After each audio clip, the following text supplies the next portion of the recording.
The silence between stars. The Velhari had always been quiet people. They did not build warships. They did not train soldiers.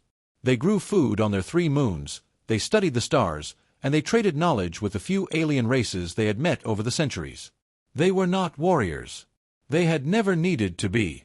But on a cold morning in the year 2187, the sky above their smallest moon, Yeva, turned dark, and not from clouds. Elder Orith stood at the window of the council hall and watched the shapes appear in orbit. They were large. Too large. He had never seen anything like them, and he had lived for over 200 years. The shapes moved slowly, deliberately, and then the first streak of fire came down from above. It hit the eastern farmlands. The ground shook.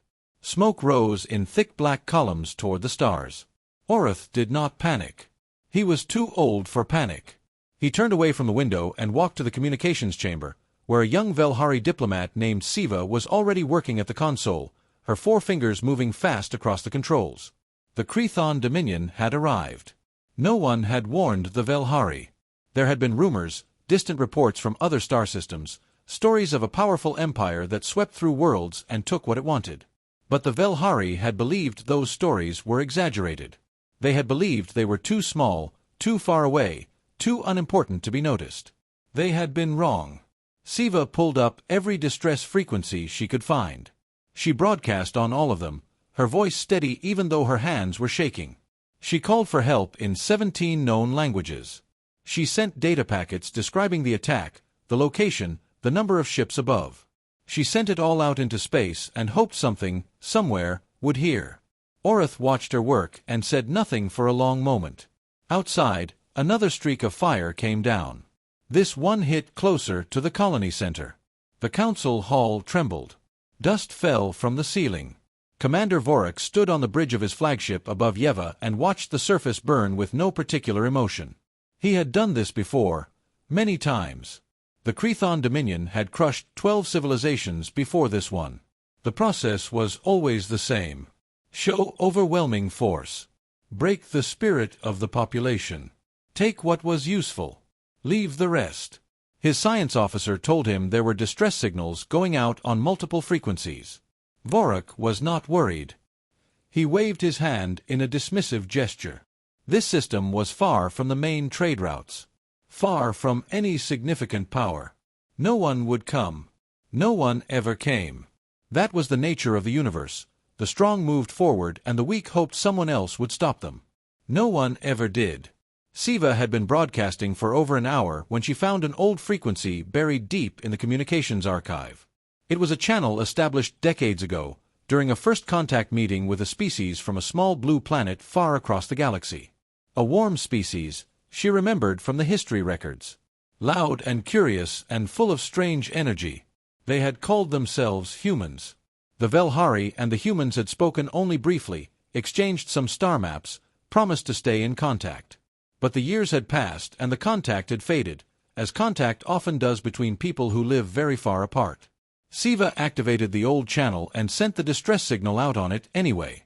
She did not expect anything. It felt more like habit than hope. Orith looked at her from across the room. She said quietly that the humans had responded once before, a long time ago, when no one else was paying attention. Orith looked back out the window at the burning fields. He said that kindness and capability were 2 very different things. Siva did not argue. She just kept broadcasting. Far across the galaxy, on the edge of a quiet patrol route near the outer boundaries of human-monitored space, a young communications officer named Kevin Lau was sitting at his station aboard a small frigate, drinking cold coffee and reading through sensor data that had not changed in 6 hours. It was the kind of shift that made people consider other career options. Then his console beeped. It was a signal. Faint. Strange.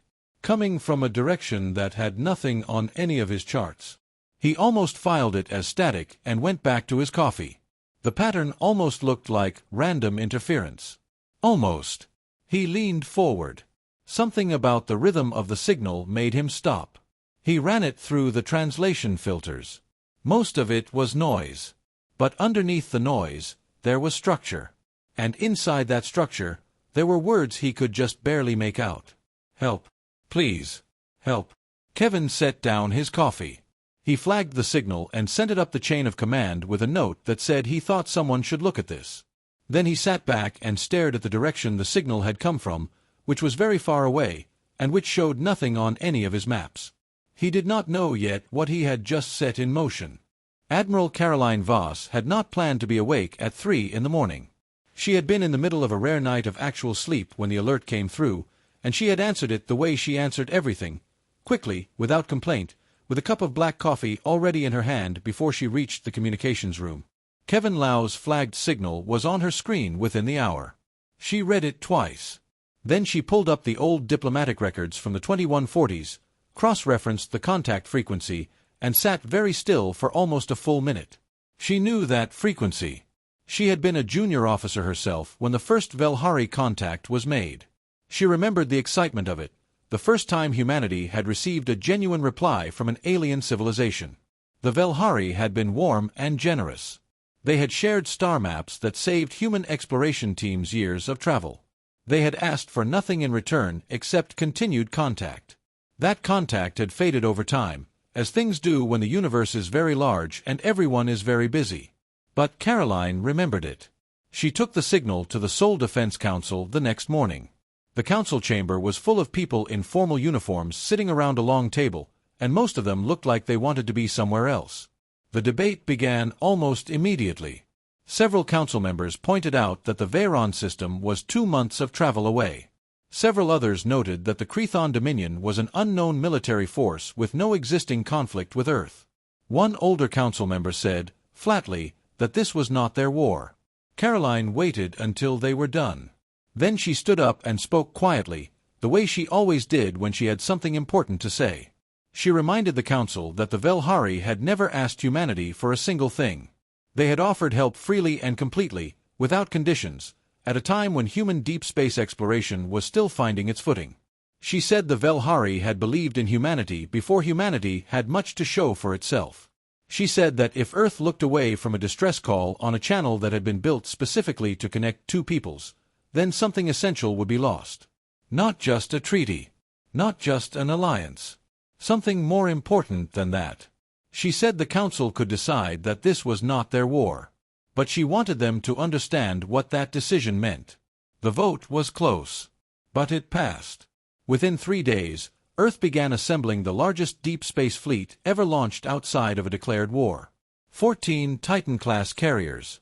40 destroyer-class escort ships. Medical and support vessels. 3 experimental Aegis siege platforms that had never been used in live combat and which several engineers had privately described as terrifying.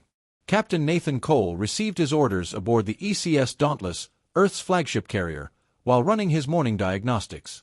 He read them once, set the tablet down on his console, and stared out at the stars beyond the viewport for a moment. Then he picked the tablet back up and started making calls. Nathan was not a man who said much. His crew respected him for this. He had a way of communicating more with silence and small gestures than most officers managed with long speeches. His tactical officer, Lieutenant Commander Priya Osman, often said that you could tell how serious a situation was by how few words Nathan used to describe it. On the morning the orders came in, he used 4. He said, "Get everyone ready now." Priya was the opposite of Nathan in almost every way. She was fast-talking, sharp-eyed, and had a habit of working through tactical problems out loud while pacing, which drove the junior crew slightly crazy and which Nathan tolerated because she was also the best tactical mind he had ever worked with. She spent the 2 days before departure running simulations against everything they knew about Crethon warship design, which was not much, but which was enough to start building a picture. Kevin Lau was reassigned to the Dauntless Communications team the day before departure. He arrived with a single bag and a look on his face like a man who had just realized the thing he thought was a small stone had turned out to be a very large boulder. Nathan found him standing in the corridor outside the communications bay, staring at the floor. Nathan stopped and looked at him. Kevin said he was sorry.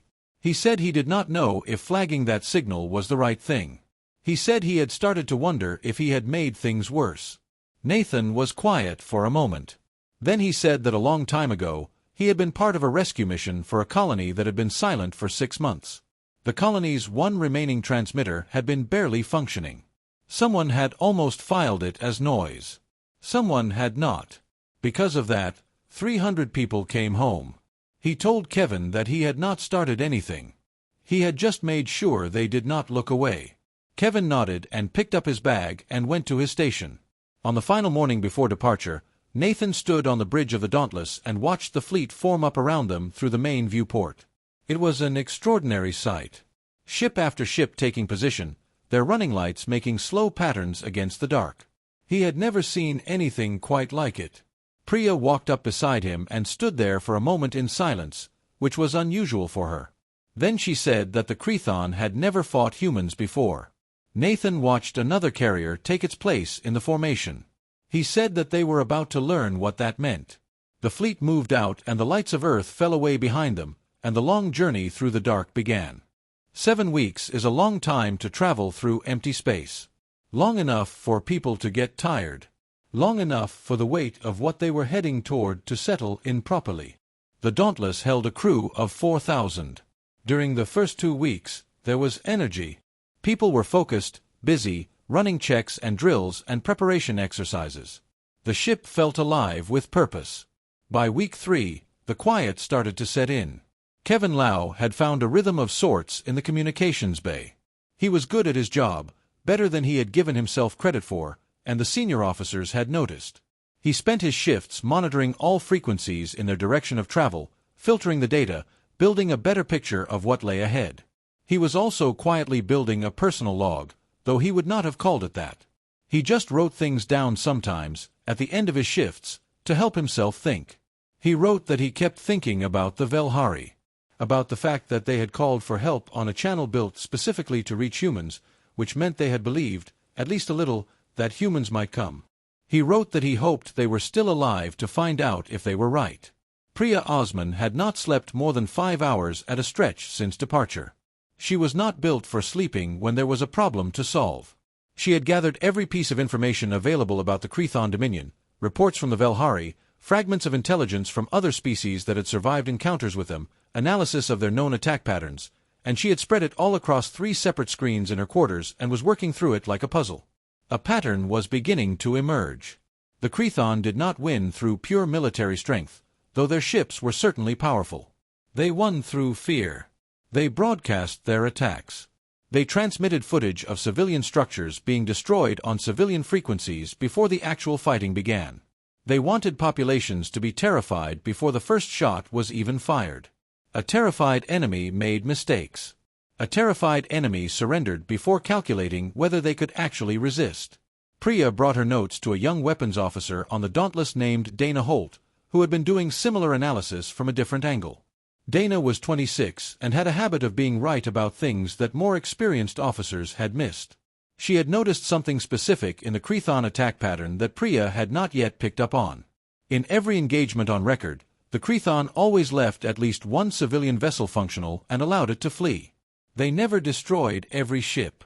They always let one go. She told Priya it was not an accident. It was strategy. They let a survivor escape so that the survivor could spread the story. Fear traveled faster than Chthon warships. By the time they arrived at their next target, that target had often already heard what happened at the last one. Priya stared at Dana's data for a long moment and then said very slowly that this was actually quite clever. Dana said yes, and that it had a weakness.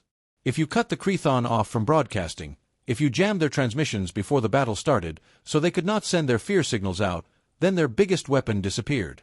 They became, as Dana put it, just ships. Priya took the analysis directly to Admiral Voss. Caroline Voss read through the full report at her desk with her coffee going cold beside her. When she finished, she looked up at Priya and asked her how confident she was. Priya said, "Very." Caroline said, "Good. Build me a counter-strategy around it." She also told Priya something else, which was that she did not want the Chthon fleet destroyed if it could be avoided. She wanted ships disabled. She wanted prisoners. She wanted survivors who could go back and report exactly what had happened at Veyron's Reach. The goal was not just to win a battle.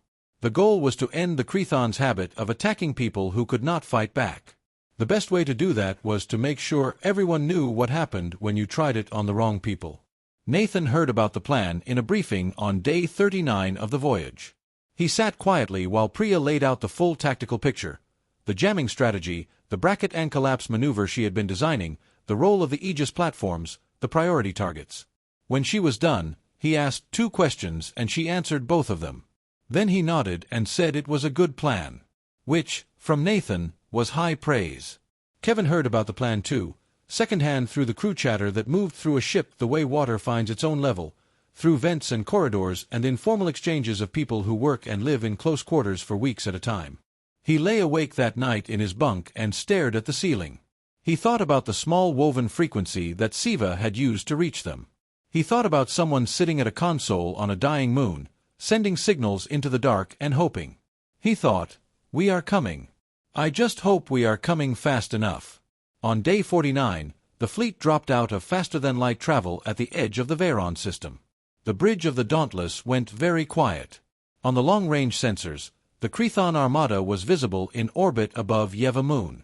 31 warships, arranged in the formation Priya had predicted. Below them, the surface of the moon showed heat signatures that meant fire. Large fires. The kind that had been burning for a long time. Nathan stood at the center of the bridge and looked at the sensor display for a long moment. Then he looked up at Priya. She was already at her station, fingers moving, feeding targeting coordinates to every ship in the fleet. She said they were ready. Nathan said, "Then let us go." Commander Vorak received the sensor report at exactly the wrong moment. He had just finished dictating his preliminary victory summary and was considering what to have for dinner. His sensor officer read the data aloud in a careful voice, the way someone reads something they are not entirely sure they are reading correctly. 57 warships. Human configuration. Entering the system at full approach speed. No stealth. No subtlety. Every ship broadcasting on all frequencies including Crethon military bands. Vorak looked at the display for a long moment. He told his sensor officer to check it again. The sensor officer checked it again. The number was the same. In his long career, Vorak had faced 14 different alien militaries. The largest response fleet he had ever seen assembled against him was 9 ships. 9. And that had been from a civilization 3 times the size of the Velhari. The idea that these small, young humans, a species his intelligence files barely mentioned, could or would send 57 warships across the galaxy to defend a people they barely knew was simply not part of any framework he had for understanding the universe. He told himself it had to be a bluff. Some kind of sensor trick.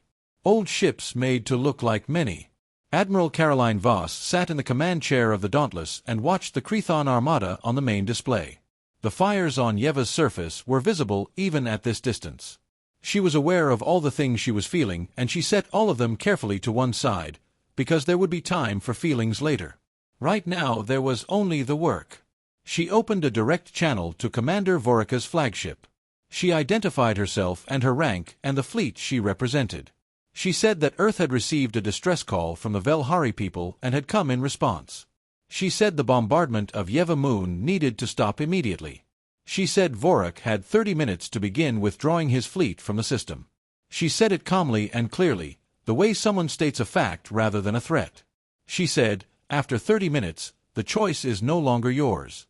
Then she closed the channel and waited. Vorak made a decision that Vorak would later not be able to fully explain to the Crethon War Council. Perhaps it was pride.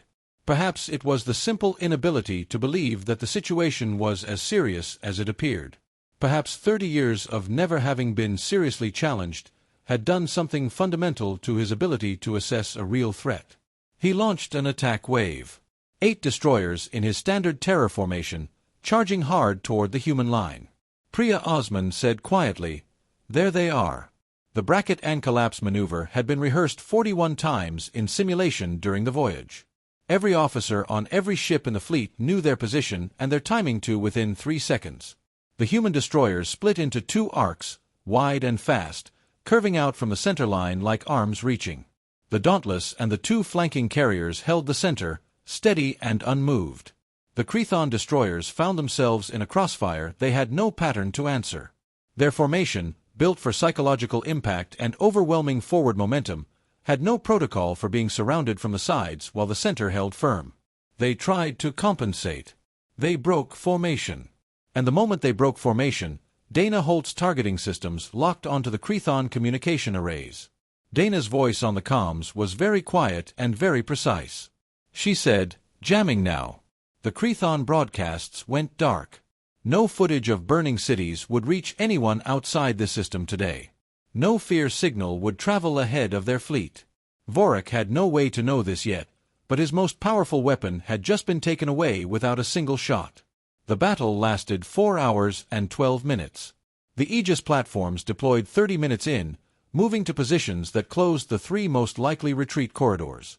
They were enormous, slow, and almost impossible to destroy, designed specifically to absorb fire and keep functioning.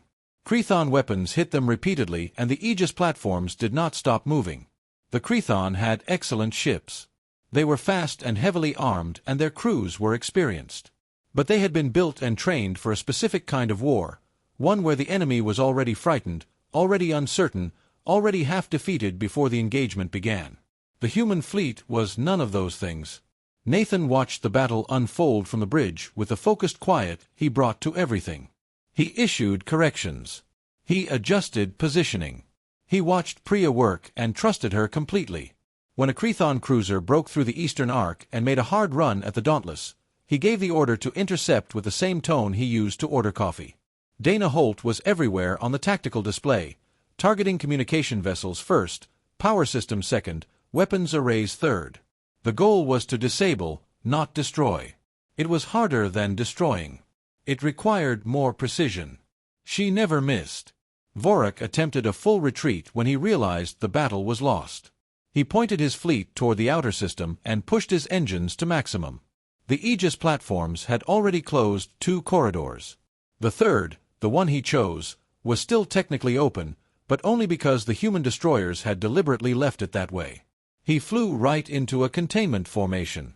When the fighting stopped, 24 Crethon ships were disabled or had surrendered. The remaining 7 had fled into deep space in a direction that would take them a very long time to get home from. Vorika's flagship was among the disabled. He sat in the dark of his bridge, power cut, weapons offline, and stared at the sensor display that still functioned on emergency battery, showing him 57 human ships holding position around the shattered remains of his armada. He had no framework for this. He genuinely did not. Kevin Lau was at his station in the communications bay when the first Velhari signal came through after the bombardment stopped. It was weak and broken and full of interference from the damage below. He worked through it carefully, filtering the noise, until Siva's voice came through, rough with exhaustion and something else that sounded like it had been waiting a very long time. She said simply, "You came." Kevin sat very still for a moment. He thought about the night on the patrol frigate when he had almost filed a strange signal as static and gone back to his coffee. He pressed the channel open and said, "Yes. We came." On the bridge of the Dauntless, Caroline Voss looked at the fires still burning on Yeva's surface and felt the weight of them. They were smaller now. Some of them had been burning for weeks. But they were still there. She said to no one in particular, "Let us get down there." And they did. The fires took 3 days to fully put out. Earth relief teams worked alongside Velhari survivors in the ruins of the Yeva colony, moving through collapsed structures and broken roads with equipment designed for exactly this kind of work. Medical ships descended to the surface and set up in the largest open spaces they could find. Engineers walked through the damage with Velhari builders, making notes, drawing up repair plans, figuring out what could be saved and what would have to be rebuilt from the ground up. It was slow, hard work. But it was the kind of work that people do when they mean it. Elder Orith met Admiral Caroline Voss on the surface of Yeva on the 4th day after the battle. The meeting took place in a clearing that had been an orchard before the bombardment. Most of the trees were dead, their branches black and bare. A few, on the outer edge of the clearing, were still standing. Orith had been prepared, in some distant part of his mind, to meet a person who looked like a commander. Someone large and forceful, surrounded by ceremony. He had constructed, without meaning to, an image of what a human military leader might look like. Caroline Voss was shorter than he expected. She had gray hair and tired eyes, and she was wearing a plain field jacket with a single rank insignia on the collar. She walked across the clearing toward him without any ceremony at all and held out her hand the way he had read that humans did, and he took it. She said she was sorry it had taken so long. Orith said there was nothing to apologize for. He said they had not expected anyone to come. Caroline looked at the dead trees for a moment. She said that was the part that bothered her most. They talked for a while, the two of them, standing in the ruined orchard. Orith asked her the question he had been carrying since the fleet first appeared on Velhari sensors. He asked her why Earth had come. There was no treaty requiring it. There was no strategic benefit. They had been barely more than strangers. Caroline thought about this for a moment.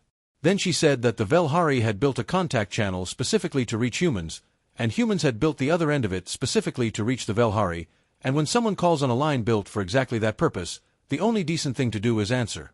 She said it as though it were a simple thing. Orith thought about it for a long time after she walked away. Kevin Lau had volunteered for surface duty on the second day of relief operations. He told himself it was because he had communication skills that were useful on the ground. This was true. It was also true that he needed to see the place he had been thinking about for 7 weeks. He needed the distance between himself and Yeva Moon to close completely, to become zero. He spent his days helping clear rubble from a community hall that had been partially collapsed by a shockwave. The work was physical and simple, and he found he did not mind it. He worked alongside a group of Velhari who communicated with him mostly through gestures, since his translation device was basic and their language was complicated. But they managed. On his 3rd day on the surface, a group of Velhari children appeared at the edge of the worksite. They were small and quiet and watched the humans working with enormous eyes. One of them, braver than the others, walked slowly toward Kevin and held out a small woven object, round, no bigger than his palm, made from some kind of plant fiber in a pattern he did not recognize. Kevin took it carefully. He looked at it. He did not know what it meant. One of the Velhari workers nearby made a sound that his translation device rendered as something close to protection for long journeys. Kevin put the object in his pocket. He kept it there for the rest of his life. Captain Nathan Cole walked through the ruins of the colony's main district one evening with Priya Osman beside him. The sky above Yeva was clear and the gas giant it orbited was visible on the horizon, enormous and orange, reflecting a distant sun. It was, despite everything, a beautiful place. Priya walked beside him in silence, which was unlike her, and he let the silence sit for a while before asking what she was thinking. She said she was thinking about whether the Crethon would come back. Nathan said probably not to this system, probably not soon, and probably not without knowing what was waiting for them now. She said she thought they would be careful, for a while at least. He said, a while is enough for now. The 7 Crethon ships that had escaped the Battle of Veyron's Reach arrived back in Crethon space after a long and difficult journey. Their crews filed reports. The reports went to the War Council. The War Council read them in a session that lasted most of a day. The council members were experienced strategists. They had overseen the conquest of 12 civilizations. They understood war and force and the mathematics of military power. They read the human battle reports carefully, cross-referencing the tactical data, trying to understand not just what had happened but how. One counselor read aloud the composition of the human fleet. Another noted the tactical adaptations, the jamming of Crethon communications, the precision targeting of support vessels, the use of containment rather than destruction. A third pointed out that the humans had taken prisoners rather than kills wherever possible, which suggested a purpose beyond winning the battle. They wanted witnesses. They wanted the story to spread. An older counselor asked quietly, "What kind of species builds weapons that choose mercy?" No one answered. The question sat in the chamber for a long time. The council voted not to pursue the campaign. It was the first time in their recorded history that they had done so. They did not announce this publicly. They simply quietly redirected their fleets. Siva heard the news 3 weeks later, from a contact on a neutral trade station. She was standing in the partially rebuilt communication center of the Yeva colony when the message came through. The Crethon fleet had withdrawn from the entire region. There had been no explanation given. They had simply gone. She went outside and stood at the edge of the colony and looked up at the sky. The Earth fleet was still in orbit, dozens of lights moving slowly and steadily against the stars, doing the slow, patient work of holding a position until they were sure it was safe to leave. Siva had read about humans as a student, a long time ago. She had read about the first contact, the star maps, the warm and loud and curious species from a single small planet. She had thought of them as interesting. Promising, perhaps. She had never imagined they would become this. She had never imagined they would come. The last fire on Yeva Moon went out on a quiet afternoon, with no particular ceremony. A Velhari child noticed it first and called out to the adults nearby. A few humans and Velhari stood together and watched the final smoke thin and disappear into the clean air. Kevin Lau was one of them. He stood with his hand in his pocket, fingers around the small woven object, and watched the sky where the smoke had been. It was just sky now, clear and open and going all the way up to the stars. They had thought no one would come. They had been wrong about that. And somewhere out in the dark, others were beginning to realize it too.